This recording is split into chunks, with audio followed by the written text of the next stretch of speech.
Welcome to Wildflower Western Lifestyle Live with host Becca Salamone.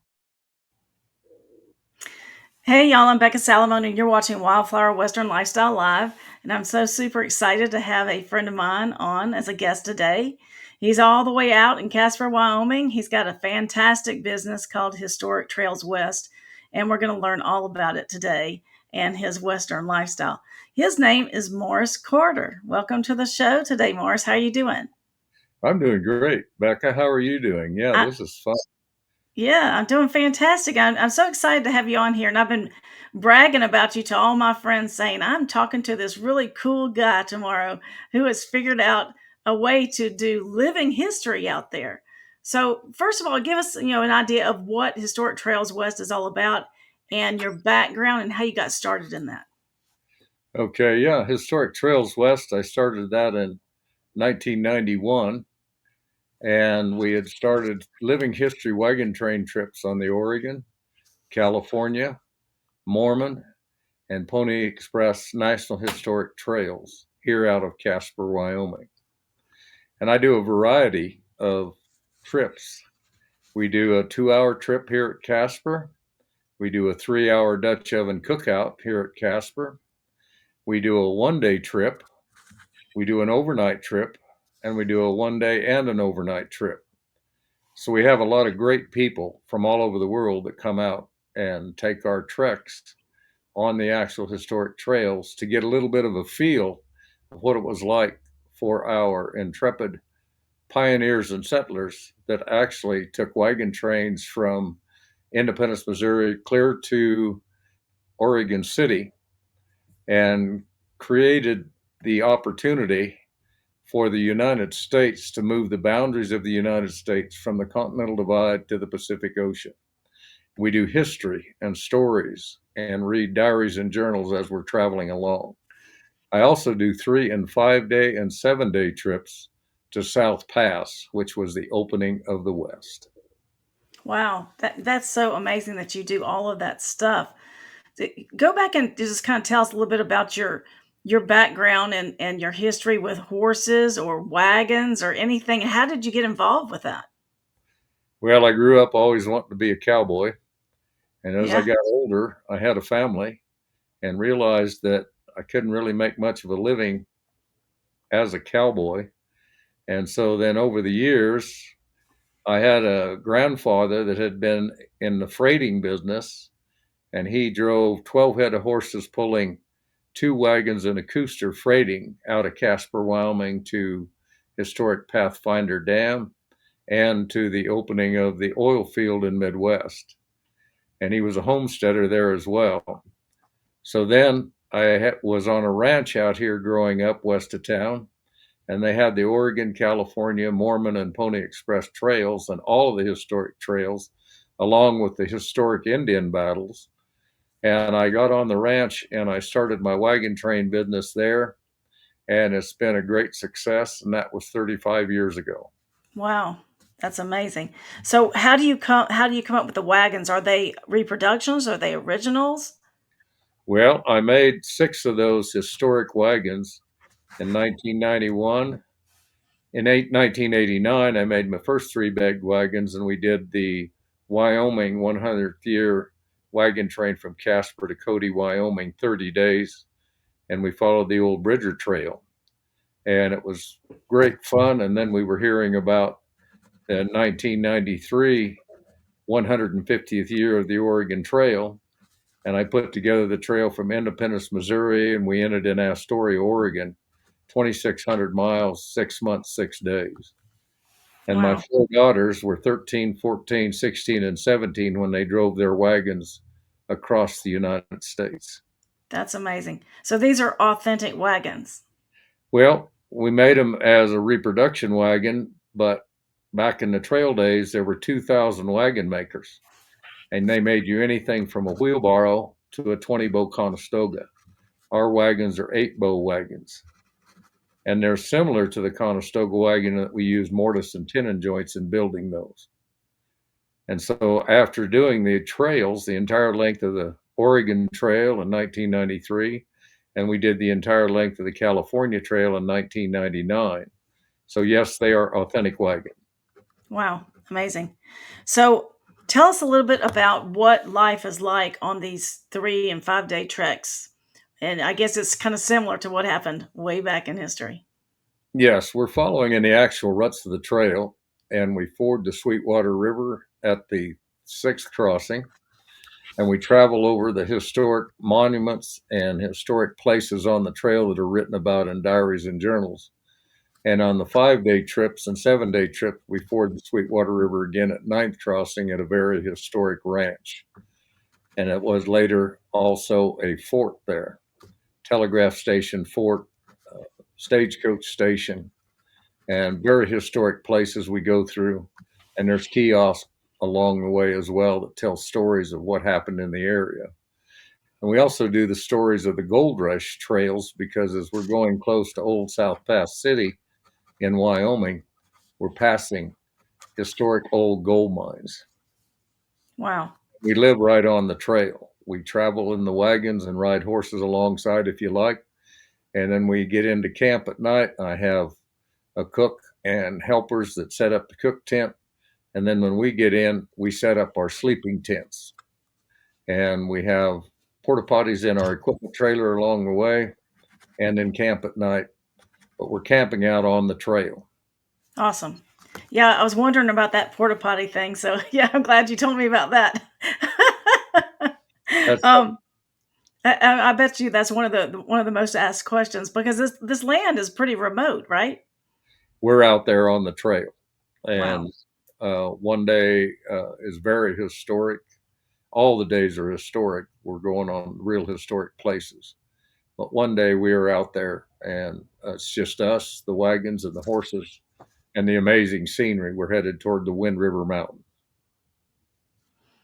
So when you're out there like that, I mean, it is remote, and my son and I just took a trip out west, and there was one particular section that we went from the Guadalupe Mountains down towards El Paso, and it was 150 miles of no gas stations and no cell service. So, do you experience the same, or do you have a way where you could call somebody in if you had an emergency, or how's that Oh, handled? absolutely. We are on hooked up with AT&T, and we have service all the way across. And I have emergency numbers for all of the life flights and all of the emergency equipment along with me. And if anything happens, we're able to call for help. Okay, We that's are out there. That takes them a little while to get there. right, right. Very safety conscious at all possible. Awesome. Now, do you have, is it more than just you? Do you have a whole team out there on the trail? I usually have 3 support helpers, a cook and 2 helpers, and myself. And I'm usually the one out with the wagons and the horses. Okay. And the people that come, are they all ages and all experience levels with horses? Absolutely. Yeah. And we have a lot of folks that are our age that come along on the trail. As they grew up, they watched the old Westerns. And we Mhm. have people from around the world that grew up on 30-year-old Western stories and movies. And they want to live a little bit of that. And they Right. get an opportunity coming out and riding on our wagon treks. Okay. Now, the Dutch oven cooking, that's interesting. I've participated in that a little bit myself with my background. So tell people kind of what that is, because some people may not know. And then what are you, how are you, what's the process and what are you cooking on trail? Well, due to all of our landowner and Bureau of Land Management requirements, we cook in a firebox, but we cook with Dutch ovens. And the Dutch oven is an interesting item that was absolutely used on the wagon trains going west.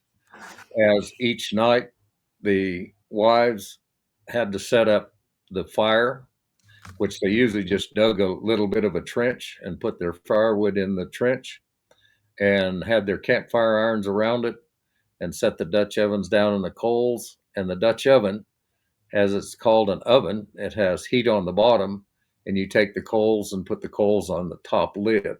And it has a lip around on the top lid that hold the coals.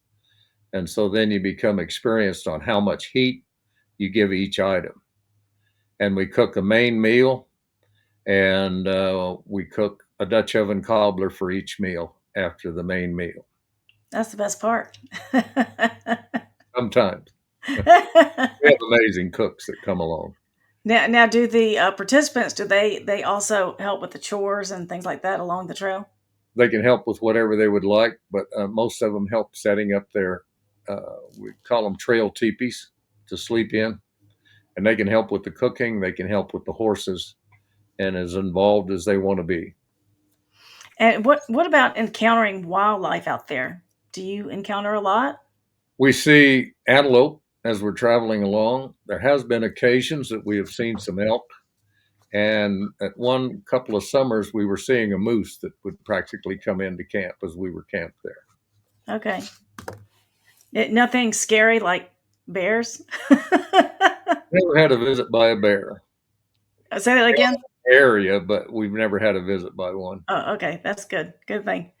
And are there bison in the area, or are they on certain restricted areas? Yeah, there's a couple of bison ranches in Wyoming, and there's also the big herd up in Jackson Hole.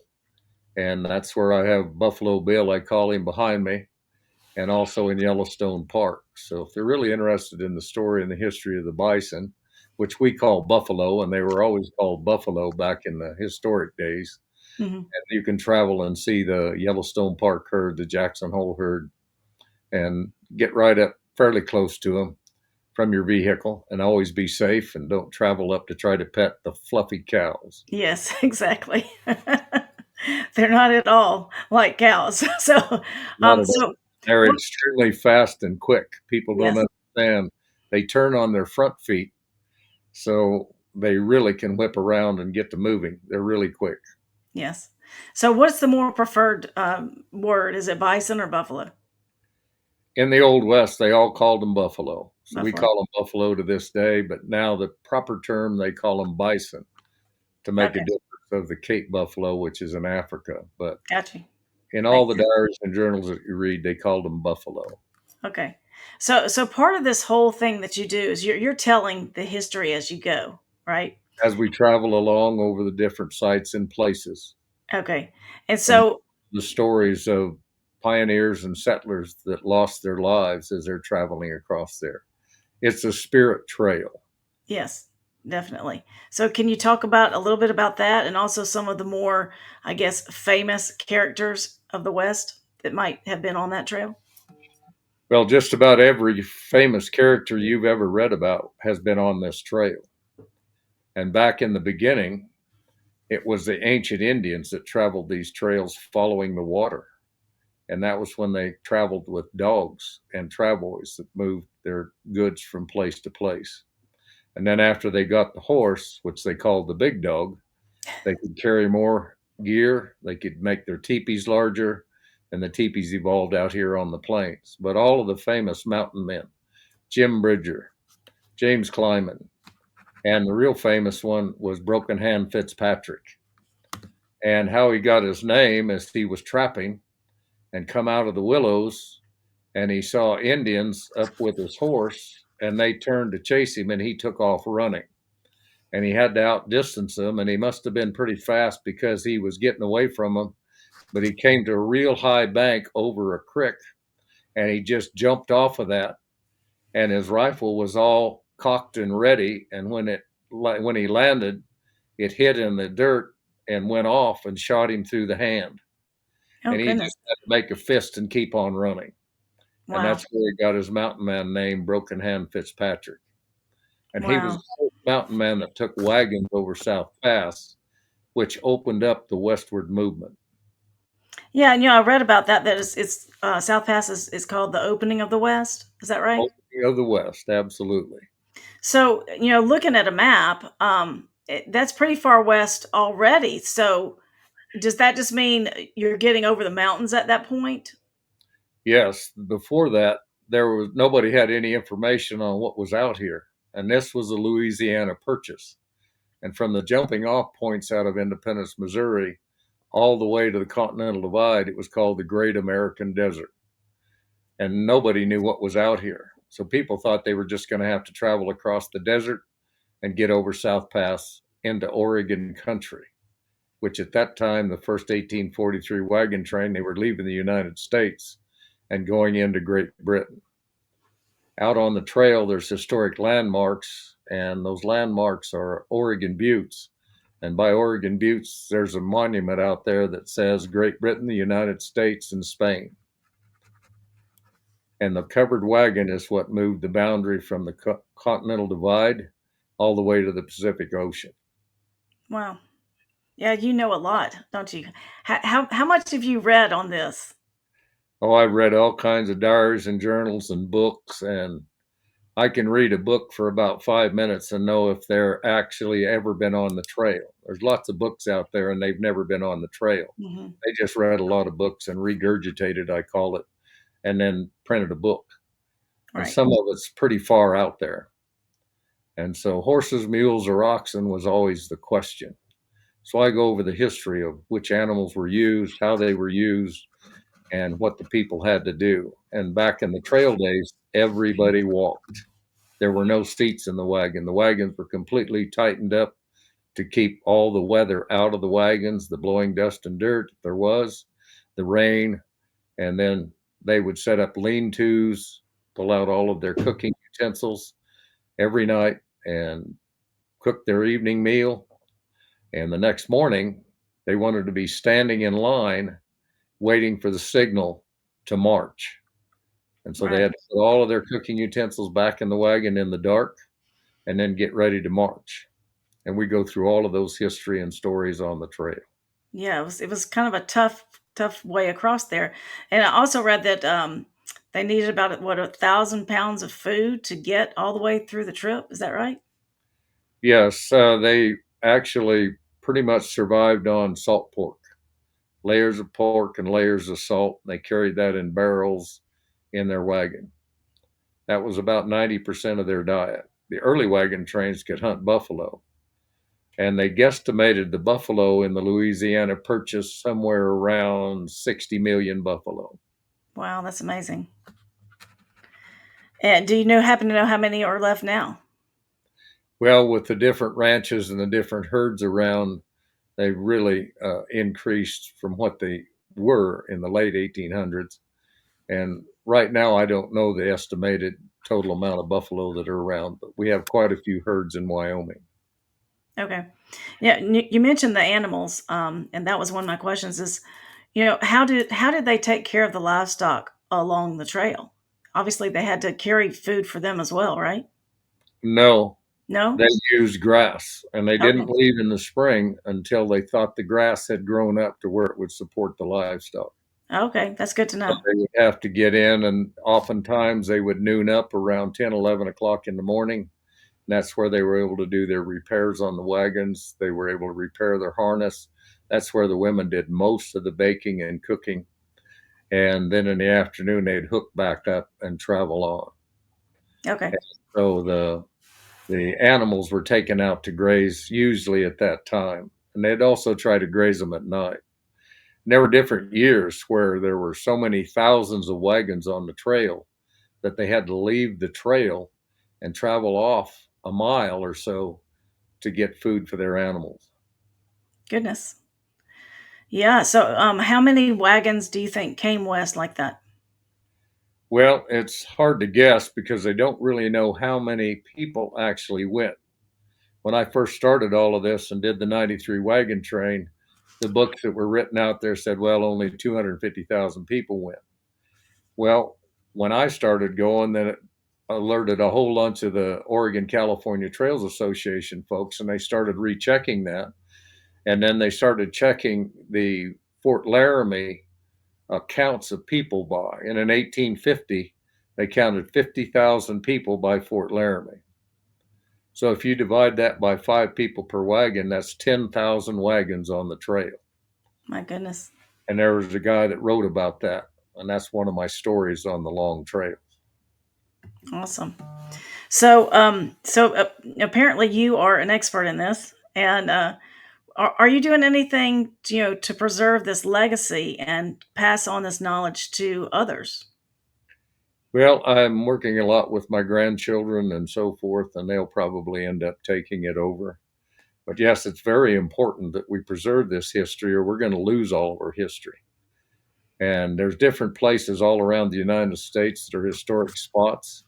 that have forts, they have historic villages, and it would really be important for the people to travel to those and support those so that we're keeping our history all over the United States.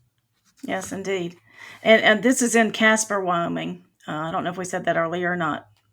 Our Um, base is out of Casper, Wyoming. Our 3 and 5 day trips go up the Sweetwater River over South Pass, and that's closer to Lander, Wyoming. okay. And when you go up to South Pass, is that even in the spring or summer? Do you see snow, or is it not that tall? Early spring trips in June, sometimes we pass some snowdrifts, Okay. and uh, and we're heading toward the Wind River Mountains, and so we have not been snowed on, but we have passed snowdrifts. We've had folks go out and play on the Yeah. snowdrifts from Yeah, the. I was gonna tell you, when I rode out with my son recently, we went over Marshall Pass, and it scared me to death because here I am in my little car, and the roads are narrow and twisty and tall, and you're looking down in this huge gorge over the side, and when we get to the top, there's snow, so we pulled over and played in the snow as well. That was fun. Yeah, on the wagon trains, we'll get up to 7,500 feet, Wow. and we get So closer and closer to the Wind River Mountain. another thing that I love is wildflowers. Do you have a lot of wildflowers out there? Yes, we have different times that we have quite a bloom of wildflowers, different times that the cactus blooms. Yeah, it's quite scenic, and the landscape is ever changing. And is that something that you find that people want to come out and see just for that, or are they mostly just coming for the trail? They're mostly coming for the trail, but I do have folks that in the evenings, because we're so high, we don't have the pollution and we don't have light pollution, so they come out and sit and watch the stars. Stars, yes, the, And the they're dark very skies. bright out here because we real have such clean air. That's great. Yeah, I noticed in all the national parks that we went to out west this time, the dark skies was a phenomenon everywhere. They're promoting that a lot. This is a dark skies park. Yeah, I was on an overnight trip night before last, and we had meteor showers going most of the night. So it was pretty cool. We'd get up and go out and watch the meteor showers for a while, and then head back to bed and get back up and go out and watch them some more. It Yeah, was most of the night. Ha- Very rare occurrence, but pretty yeah. cool. Have you ever tried to film that and did it show up on your camera? Uh, they tried with some phones and so forth, but it's really hard to tell that it's actually Mhm. meteorite shower because a phone is such narrow field of view, Right. and you just get a streak. Yes. Agreed. Okay, so what would you want people to know about your company, Historic Trails West, and how they could get in touch with you, and what's the best time to travel, and all that kind of stuff? Well, we do late June, July, August, and early September, 3, 5, and 7 day trips. We usually about middle of May until the 1st of October, we do our trips here at Casper. And with 5 wagons, I do motor coach tours. We had a group from England, 40 people, came out and did our Dutch oven cookout with us. And I have a group coming from Spain on Sunday doing a 1 day and an overnight trip here in Casper. So I can work with motor coach tours. I work with homeschool groups, any family reunions, and we've had large groups out. We've had 23 people in a group. We've had 20 people in a group, and it's fun and exciting. It's great having the people come out. I always have fun finding out what they do and how they live at home and what travels they've had. And I've had complete world travelers that have done extreme uh, trips and tours that want to come out and see what it's like on a wagon train. Yeah, so you consider this an adventure type of travel? Yes, absolutely. Yeah, a Wild West adventure for sure. So, besides going on the trail, are there other activities that you are involved in, or is it mostly just getting through the trail? Well, we do the trail, but we also do special events with our wagons. We go down to Fort Fetterman and do Fort Fetterman days and give people rides around the fort.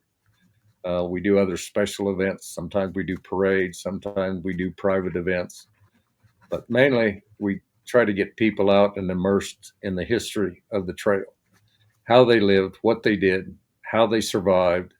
And it was a real difficult journey in some years. And we go over that. There were the cholera years, the smallpox years, and there were some that just went along and did the trail for a lark and wrote about how colorful it was, how great the Indians were. It was merely a summer jaunt. Interesting. Yeah, so you mentioned homeschoolers. Is that mostly from the people in that area, or do you have groups come from all over the country? We have groups come from all over the country. And as I mentioned, we've had groups from England for 15 years. Wow. And we have people from, like I mentioned, we have people from Spain coming on Sunday. We've had people from Italy. We have an international tour operator coming September 1st.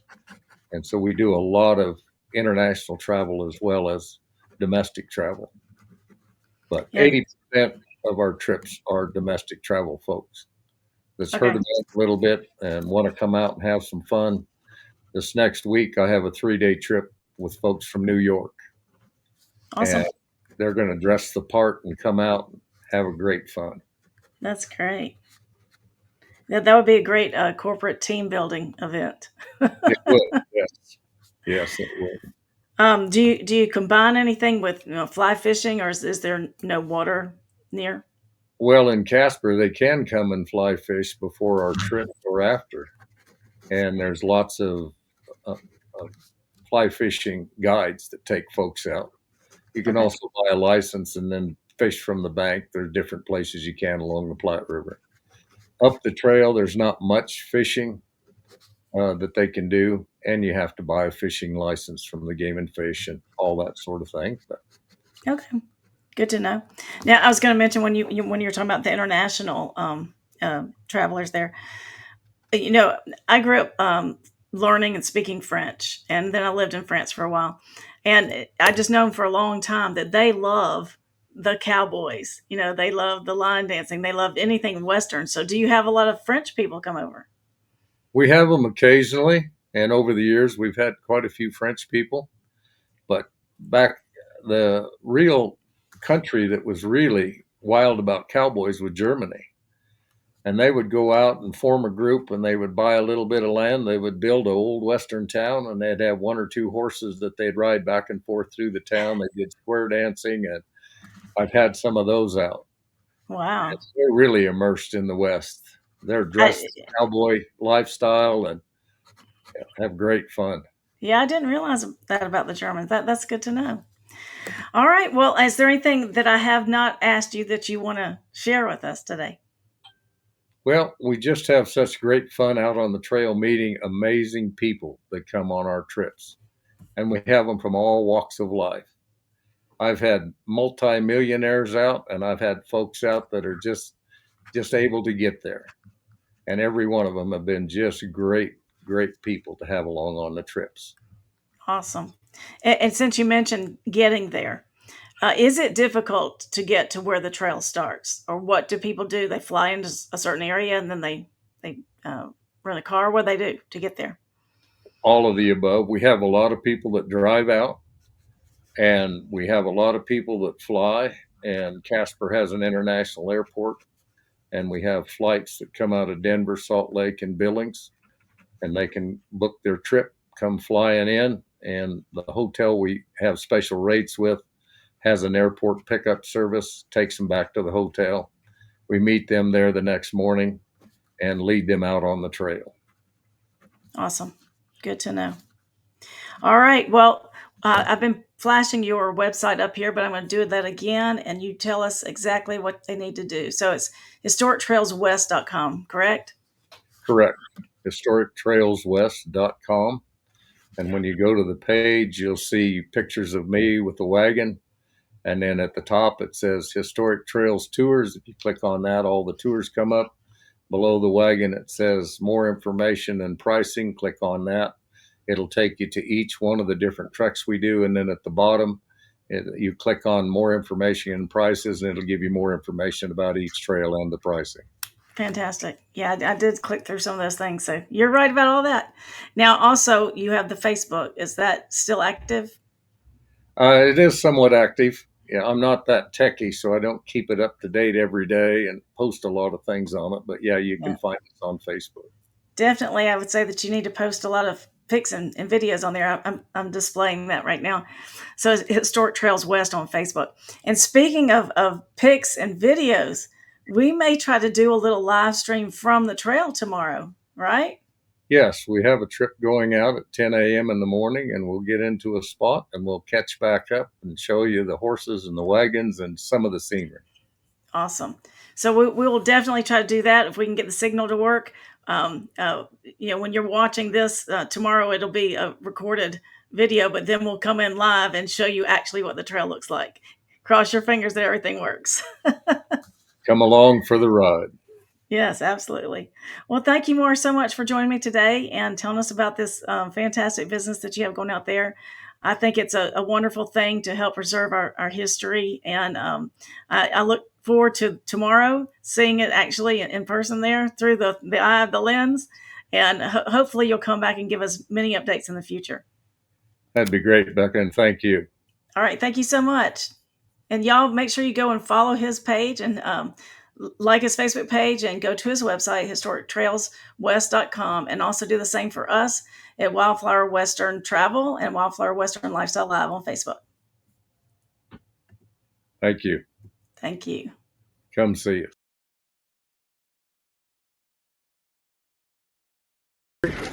Good morning.